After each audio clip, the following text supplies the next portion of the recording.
안녕하세요. 오늘도 인생사 연나라에 찾아와 주신 여러분 감사합니다. 사연 시작 전에 구독, 좋아요는 사랑입니다. 챕터 1 가족이라는 이름의 감옥. 새벽 5시 알람이 울리기도 전에 눈이 떠졌습니다. 이정수는 침대에서 일어나 허리를 주무르며 부엌으로 향했습니다. 어둠 속에서 익숙한 손놀림으로 전등 스위치를 켰습니다. 경기도 부천 30평 빌라의 2층. 이 집은 정순이 40년 동안 학교, 급식실에서 일하며 한 푼, 두 푼 모아 산 집이었습니다. 등기부등본에 적힌 이름도 이정순, 그녀의 이름으로 된 집이었습니다. 싱크대에 놓인 물을 꺼내 도마 위에 올렸습니다. 칼을 잡았습니다. 뚝뚝뚝 리듬감 있게 무가 잘려나갔습니다. 냄비에 물을 붓고 불을 켰습니다. 멸치와 다시마를 넣었습니다. 국 끓이는 냄새가 집 안을 채웠습니다. 7시가 되자 손주 민지가 나왔습니다. 할머니, 아침 뭐예요? 북어국이란다. 씻고 오려. 12살 민지는 고개를 끄덕이고 화장실로 들어갔습니다. 정수는 28배 과부가 되었습니다. 남편은 공장에서 기계에 끼어 세상을 떠났습니다. 3살배기 아들 민수를 안고 장례식장에 섰던 그날을 기억했습니다. 이 아이는 내가 키워야 한다. 그날부터 정순의 삶이 시작되었습니다.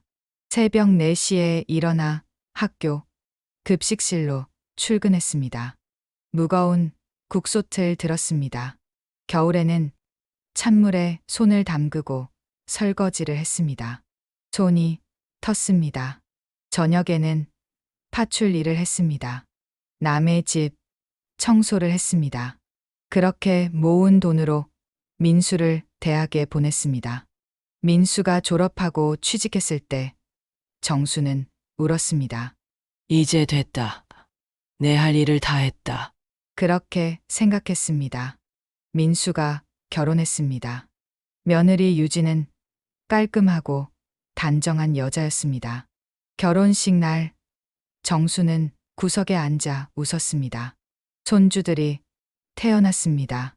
민지, 민호. 하지만 언제부턴가 유진의 태도가 달라졌습니다. 며느리가 부엌으로 들어왔습니다. 단정한 원피스 차림이었습니다. 유진은 식탁을 보더니 말했습니다.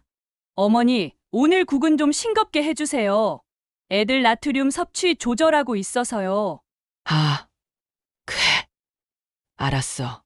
정수는 냄비에 물을 더 부었습니다. 그리고 어머니, 빨래는 따로 해주시면 안 될까요? 민지가 아토피가 있어서. 그럴게. 정수는 고개를 끄덕였습니다. 가슴 한편이 서늘해졌습니다. 밥상을 차렸습니다. 손주들 밥그릇, 며느리 밥그릇, 아들 밥그릇을 날랐습니다. 마지막으로 자신의 밥그릇을 들었습니다. 그런데 식탁에 자리가 없었습니다. 아들 민수가 퇴사 와이셔츠를 입고 나왔습니다. 45살. 민수는 식탁에 앉으며 말했습니다. 엄마는 저기 앉으세요. 부엌 쪽 간이 의자를 가리켰습니다. 정수는 그곳으로 갔습니다. 벽을 등지고 앉았습니다. 가족들은 웃고 떠들며 밥을 먹었습니다. 정수는 혼자 벽을 보며 밥을 떠넘겼습니다. 식사가 끝났습니다. 정수는 설거지를 시작했습니다. 찬물에 손을 담갔습니다. 거실에서 아이들 웃음소리가 들렸습니다. 아무도 부엌을 돌아보지 않았습니다. 정수는 설거지를 하다가 문득 거울에 비친 자신의 얼굴을 봤습니다. 주름진 얼굴이었습니다. 힘없는 눈빛이었습니다. 언제부터 이렇게 늙었는지 기억나지 않았습니다. 아니, 늙은 게 아니었습니다. 작아진 것이었습니다. 오후가 되어 유진이 말했습니다. 어머니, 오늘 애들 학원 데려다 주실 수 있으시죠? 응, 그리고 저녁에 손님 오시니까 전 좀 붙여주세요. 알았어. 정수는 대답했습니다. 허리가 욱신거렸습니다. 요즘 부쩍 심해진 통증이었습니다. 하지만 내색하지 않았습니다. 손주들을 학원에 데려다 주고 버스를 탔습니다. 창밖을 보았습니다. 정수는 생각했습니다. 나는 어디로 가고 있는 걸까? 집에 돌아와 전을 부쳤습니다. 부침개 반죽을 만들었습니다. 기름을 두르고 지글지글 부쳐냈습니다. 연기가 피어올랐습니다. 눈이 매웠습니다. 하지만 환풍기를 틀지 않았습니다. 유진이 싫어했습니다. 저녁이 되었습니다. 손님이 왔습니다. 정수는 전을 내놓았습니다. 과일을 깎았습니다. 다시 부엌으로 돌아왔습니다. 거실에서 웃음소리가 들렸습니다. 정수는 그 소리를 들으며 설거지를 했습니다. 밤 10시 모든 일이 끝났습니다. 정수는 작은 방으로 들어갔습니다. 침대에 누웠습니다. 허리를 주무르며 천장을 바라봤습니다. 가족이니까 참아야지. 스스로를 달랬습니다. 하지만 가슴 한편에서 무언가 단단하게 굳어가고 있었습니다. 그것이 무엇인지 아직 몰랐습니다. 곧 알게 될 것이었습니다. 창밖으로 가로등 불빛이 희미하게 들어왔습니다. 정수는 그 빛을 보며 눈을 감았습니다. 내일도 새벽 5시에 일어날 것이었습니다. 하지만 무언가가 달라지려 하고 있었습니다. 챕터 2 보이지 않는 사람. 허리 통증은 날이 갈수록 심해졌습니다. 아침에 일어날 때마다 등에서 찌릿한 전기가 흐르는 것 같았습니다. 정수는 파스를 붙이고 진통제를 먹으며 버텼습니다. 어느 날 아침 침대에서 일어나려는데 다리에 힘이 들어가지 않았습니다. 식은땀이 흘렀습니다. 다리가 저렸습니다. 감각이 둔했습니다. 이건 아니다. 병원에 가야 한다는 걸 알았습니다. 하지만 며느리에게 말하기가 조심스러웠습니다. 정수는 혼자 동네 정형외과를 찾아갔습니다. MRI를 찍었습니다. 일주일 뒤 결과를 들으러 갔을 때 의사는 심각한 표정으로 말했습니다. 어머님, 허리 디스크가 상당히 진행됐습니다. 수술이 필요합니다. 수술이요? 네. 최대한 빨리 하시는 게 좋아요. 더 늦으면 하반신 마비까지 올 수 있습니다. 정수는 진료실을 나와 복도 의자에 앉았습니다. 손이 떨렸습니다. 집에 돌아와 저녁 준비를 하다가 아들에게 말을 꺼냈습니다. 민수야. 엄마, 오늘 병원 다녀왔는데 허리 디스크에 수술해야 한대. 민수는 잠시 멈칫하더니 고개를 끄덕였습니다. 아, 그래? 그럼 수술 날짜는 언제야? 다음 주 목요일로 잡았어. 목요일? 민수는 휴대폰 달력을 확인했습니다. 엄마, 그날 내가 중요한 회의가 있어서. 그럼 그동안 집안일은 어떡하지? 괜찮아. 엄마 혼자 할게. 혼자. 수술인데 보호자 필요한 거 아니야? 병원에서 혼자도 된대. 민수는 안도하는 표정을 지었습니다. 아, 그럼 다행이네. 미안해. 엄마. 옆에서 대화를 듣던 유진이 입을 열었습니다. 어머니, 그럼 수술하시는 동안은 집안일 누가 해요? 내가 퇴원하고 하지. 퇴원하고요. 수술하고 바로 집안일 하실 수 있으세요? 유진의 목소리에 짜증이 섞여 있었습니다. 최대한 빨리 할게. 에휴, 진작 좀 관리하시지. 정수는 아무 대답도 하지 않았습니다. 수술 당일 아침, 정수는 혼자 택시를 타고 병원으로 향했습니다. 수술실 앞 대기실에 앉아 있었습니다. 주변엔 가족들에게 둘러싸인 환자들이 있었습니다. 정순만 혼자였습니다. 56번 환자분, 보호자분은 어디 계세요? 간호사가 물었습니다. 저, 혼자 왔어요. 혼자요? 수술인데요? 괜찮아요. 익숙하니까요. 정수는 웃으며 대답했습니다. 그 순간 눈가가 뜨거워졌습니다. 간호사는 안타까운 눈빛으로 정순을 바라보다가 말했습니다. 할머니, 힘내세요. 고맙습니다. 수술실 문이 열렸습니다. 하얀 천장, 차가운 조명. 정수는 천장을 바라보며 생각했습니다. 이렇게 혼자 죽는 건 아니겠지. 마취가 시작되었습니다. 의식이 흐려져 갔습니다. 수술은 3시간 만에 끝났습니다. 회복실에서 깨어났을 때 옆엔 아무도 없었습니다.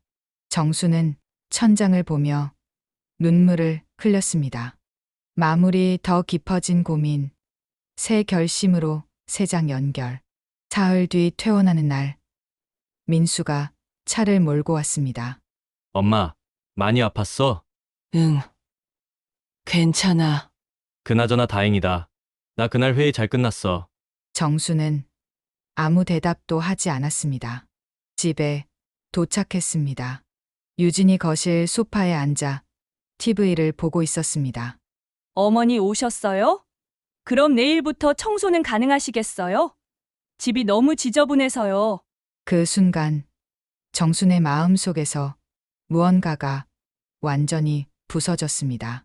수술을 받고 돌아온 사람에게 건네는 말이 청소였습니다. 위로도 걱정도 따뜻한 말 한마디도 없었습니다. 정수는 방으로 들어갔습니다. 문을 닫았습니다. 침대에 누워 천장을 바라봤습니다. 나는 이 집에서 사람이 아니구나. 처음으로 확실하게 깨달았습니다. 그저 기능일 뿐이었습니다. 정수는 일어나 서랍을 열었습니다. 오래된 통장을 꺼냈습니다. 등기부등본도 꺼냈습니다. 소유자 이름 이정순, 자신의 이름이었습니다. 정수는 종이들을 보며 조용히 중얼거렸습니다. 이제 어떻게 해야 하나? 창밖으로 저녁 노을이 보였습니다. 붉은 하늘이었습니다. 정수는 그 하늘을 보며 생각했습니다. 무언가를 결심해야 할 때가 온 것 같았습니다. 챕터 3 우연히 들은 진실. 수술 후 일주일이 지났습니다. 허리는 여전히 아팠습니다. 의사는 한 달은 쉬어야 한다고 했습니다. 하지만 정수는 다시 집안일을 시작했습니다. 유진의 눈치가 너무 무거워서였습니다. 아침마다 설거지를 했습니다. 빨래를 널었습니다. 청소기를 조심스럽게 밀었습니다. 허리를 구부릴 때마다 수술 부위가 쑤셨습니다. 진통제를 먹으며 버텼습니다. 어느 날 저녁 정수는 방에 누워 있었습니다. 온몸이 천근만근이었습니다. 그때 거실에서 아들과 며느리의 목소리가 들렸습니다. 정순의 방문은 얇은 합판문이었습니다. 소리가 그대로 새어 들어왔습니다. 여보, 솔직히 말해서 어머니 계속 여기 계시는 거 너무 힘들어. 유진의 목소리였습니다. 그래도 우리 엄마잖아. 나도 알아. 근데 당신도 느끼잖아. 집안 분위기가 너무 무거워. 요양원 알아보자. 요즘 좋은 데 많대. 침묵이 흘렀습니다. 정수는 숨을 죽이고 누워 있었습니다. 심장이 쿵쿵 뛰었습니다. 그래도 엄마가 허락하실까? 허락, 솔직히 여기 어머니 집이긴 한데 우리가 관리하고 있잖아. 천천히 설득하면 되지. 건강 핑계 대면서. 근데 여보, 이 집이 엄마 명의잖아. 그래서 더 조심스럽게 해야지. 일단 요양원 보내고 나중에 집 정리하는 건 그때 가서 생각하자.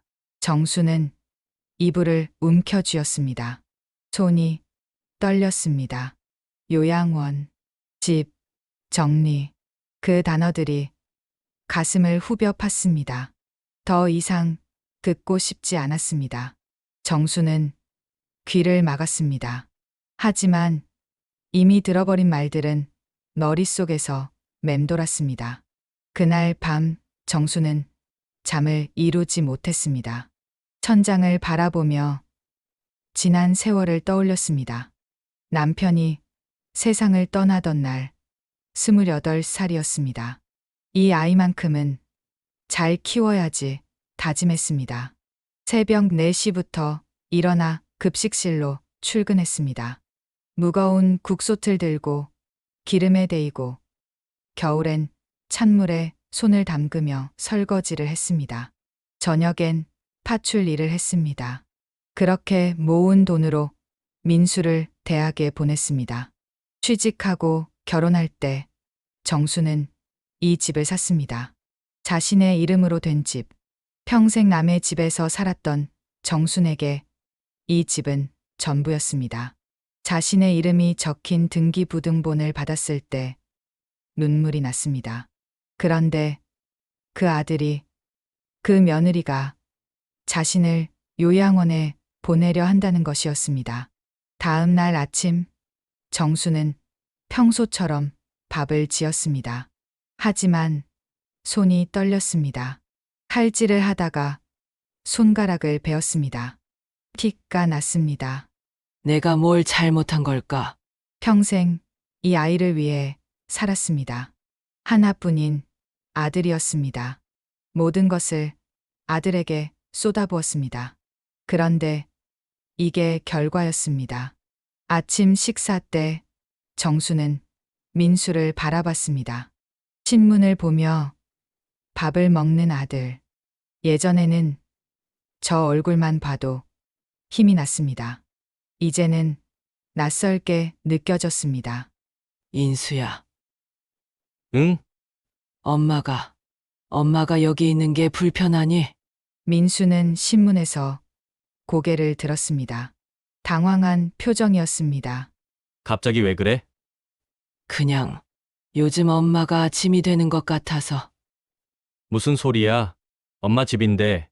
민수는 다시 신문을 봤습니다. 대화는 거기서 끝났습니다. 정수는 더 이상 묻지 않았습니다. 오후 정수는 동네를 걸었습니다. 부동산 중개소 앞을 지나갔습니다. 유리창에 붙은 매물 사진들이 보였습니다. 한 장의 사진이 눈에 들어왔습니다. 강릉 바닷가 근처 단독주택. 작은 마당이 있었습니다. 창문 너머로 바다가 보였습니다. 저런 곳에서 살면 어떨까? 집으로 돌아왔습니다. 서랍을 열었습니다. 등기부등본을 꺼내 봤습니다. 소유자 이정순. 이 집은 자신의 것이었습니다. 정수는 핸드폰을 꺼내 들었습니다.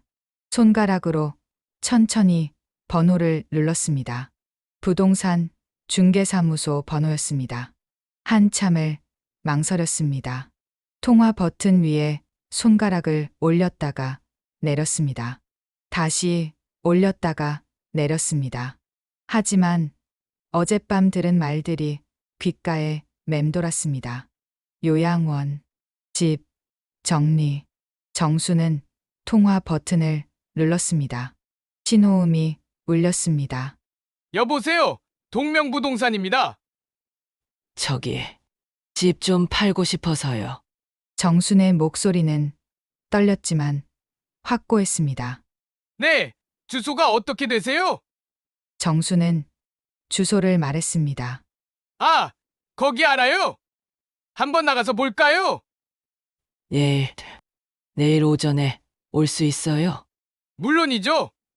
그럼 내일 10시에 뵙겠습니다. 전화를 끊었습니다. 손이 떨렸습니다. 하지만 동시에 가슴 한편이 뻥 뚫리는 것 같았습니다. 정수는 창밖을 바라봤습니다. 저녁 노을이 지고 있었습니다. 붉은 하늘이었습니다. 이젠 나를 위해 살아볼까? 그 목소리는 작았지만 그 어느 때보다 단단했습니다. 챕터 4 이별 선언. 부동산 중개인이 다녀간 지 사흘 만에 계약이 성사됐습니다. 매수인은 신혼부부였습니다. 잔금일은 2주 후로 정해졌습니다. 정수는 계약서에 도장을 찍었습니다.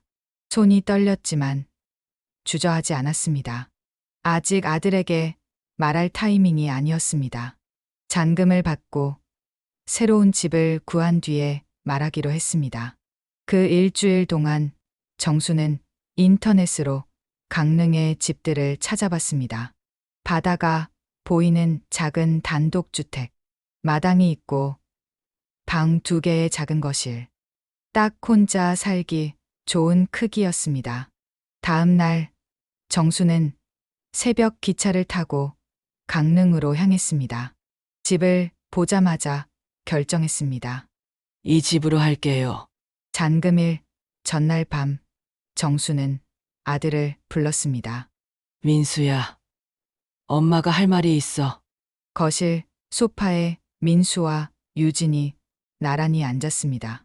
정수는 그들 앞에 섰습니다. 이 집 팔았어.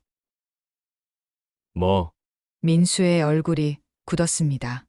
유진은 화들짝 놀라며 일어섰습니다. 어머니, 지금 무슨 말씀을 하시는 거예요? 이 집 팔았다고. 내일 잔금 받아. 갑자기 왜요? 우리한테 상의도 없이요? 상해. 이건 내 집이야. 내 이름으로 된 집. 왜 상의를 해야 하지? 그래도 우리가 여기 살고 있잖아요. 애들은 어떡하고요? 너희는 어른이니까 알아서 하겠지. 민수가 끼어들었습니다. 엄마, 대체 왜 그래? 정수는 아들을 똑바로 쳐다봤습니다. 민수야, 엄마가 너 키우느라 얼마나 힘들었는지 알아? 새벽 4시에 일어나서 급식실 가고 겨울에 찬물에 손 담그고 설거지하면서 너 학원비 벌었어. 그렇게 모은 돈으로 이 집 샀어. 내 명의로. 이해하겠니? 이건 내 집이야. 유진이 소리쳤습니다. 그럼 우리 보고 당장 나가라는 거예요? 2주 안에 나가면 돼. 어머니, 가족이 어떻게 이럴 수 있어요? 정수는 차갑게 웃었습니다. 가족. 너희가 나를 가족으로 대한 적이 있니? 수술하고 돌아왔을 때 첫 마디가 뭐였어?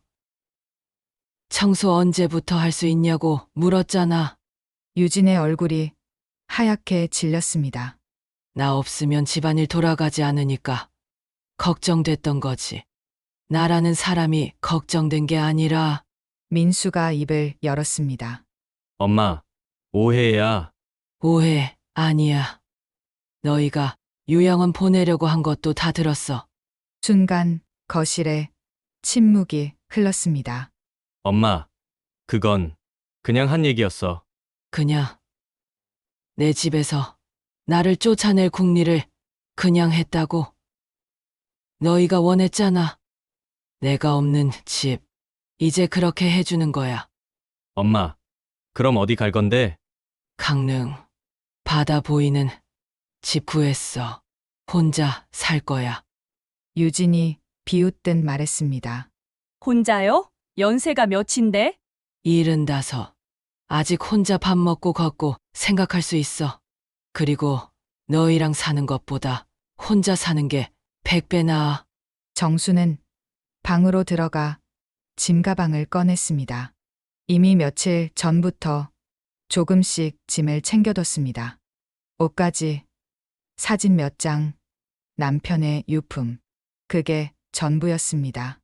엄마, 진짜 갈 거야? 그래. 후회 안 해? 정수는 아들을 바라봤습니다. 후회는 너희와 산 세월을 하는 거야. 이제부터는 후회 없이 살 거야. 정수는 가방을 들고 현관으로 향했습니다. 손주들이 방에서 나와 할머니를 봤습니다. 할머니, 어디 가요? 민지야, 민호야, 할머니, 이제 다른 데 가서 살 거야. 너희 잘 커라. 정수는 현관문을 열었습니다. 뒤돌아보지 않았습니다. 엘리베이터를 타고 내려갔습니다. 눈물이 흘렀습니다. 하지만 그 눈물은 슬픔이 아니었습니다. 해방감이었습니다. 버스 정류장으로 걸어갔습니다. 뒤에서 아무도 따라오지 않았습니다. 하늘을 올려다봤습니다. 별이 떠오르고 있었습니다. 이제 시작이구나. 버스가 왔습니다. 정수는 버스에 올라탔습니다. 창밖으로 빌라가 멀어졌습니다. 40년을 살았던 곳이었습니다. 하지만 돌아보고 싶지 않았습니다.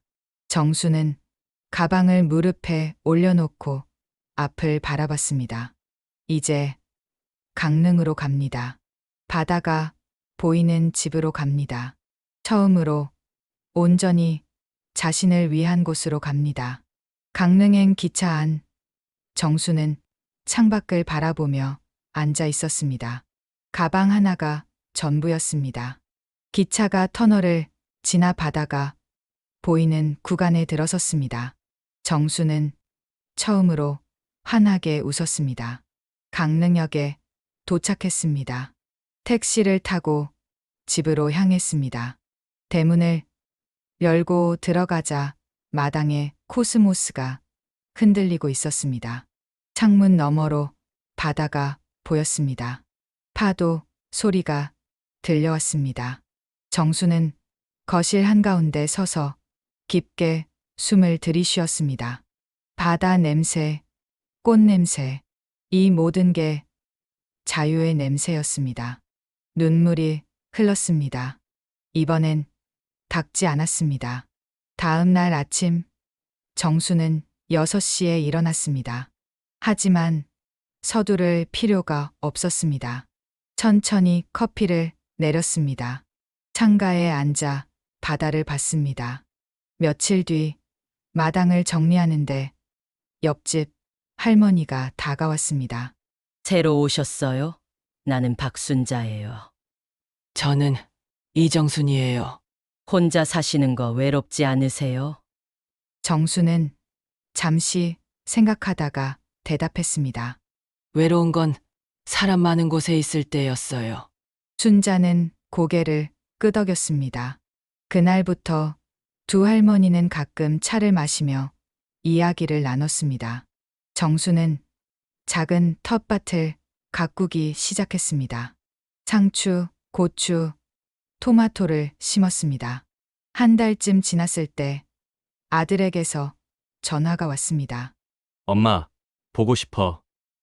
미안해. 민수야, 엄마는 너를 미워하지 않아. 다만 이제 엄마도 엄마 인생을 살고 싶은 거야. 나중에 찾아가도 돼. 그래.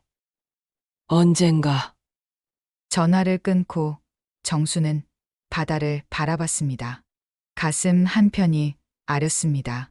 하지만 후회는 없었습니다.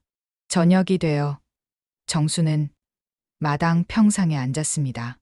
노을이 바다를 붉게 물들이고 있었습니다. 정순아, 수고 많았다. 평생 누구의 엄마로만 불렸던 이정순. 이제는 그냥 이정순이었습니다. 다음 날 아침, 정수는 텃밭에서 상추를 땄습니다. 혼자 먹는 밥상이었지만 외롭지 않았습니다. 저녁에는 책을 읽었습니다. 늦었다고 생각할 때가 가장 빠른 때다. 그 문장에 동그라미를 쳤습니다. 밤이 되어 정수는 하늘을 올려다봤습니다. 별이 쏟아질 것처럼 많았습니다. 75해 만에 찾은 진짜 내 인생. 늦었지만 아직 늦지 않았습니다. 정수는 집으로 들어가 침대에 누웠습니다. 정순아, 이제 진짜 내 인생이야. 행복하게 살자. 창밖으로 파도 소리가 들려왔습니다. 정수는 그 소리를 자장가 삼아 편안하게 잠이 들었습니다. 처음으로 온전히 자기 자신으로 잠드는 밤이었습니다. 이야기 잘 들으셨나요? 오늘 하루도 좋은 하루 보내세요. 감사합니다.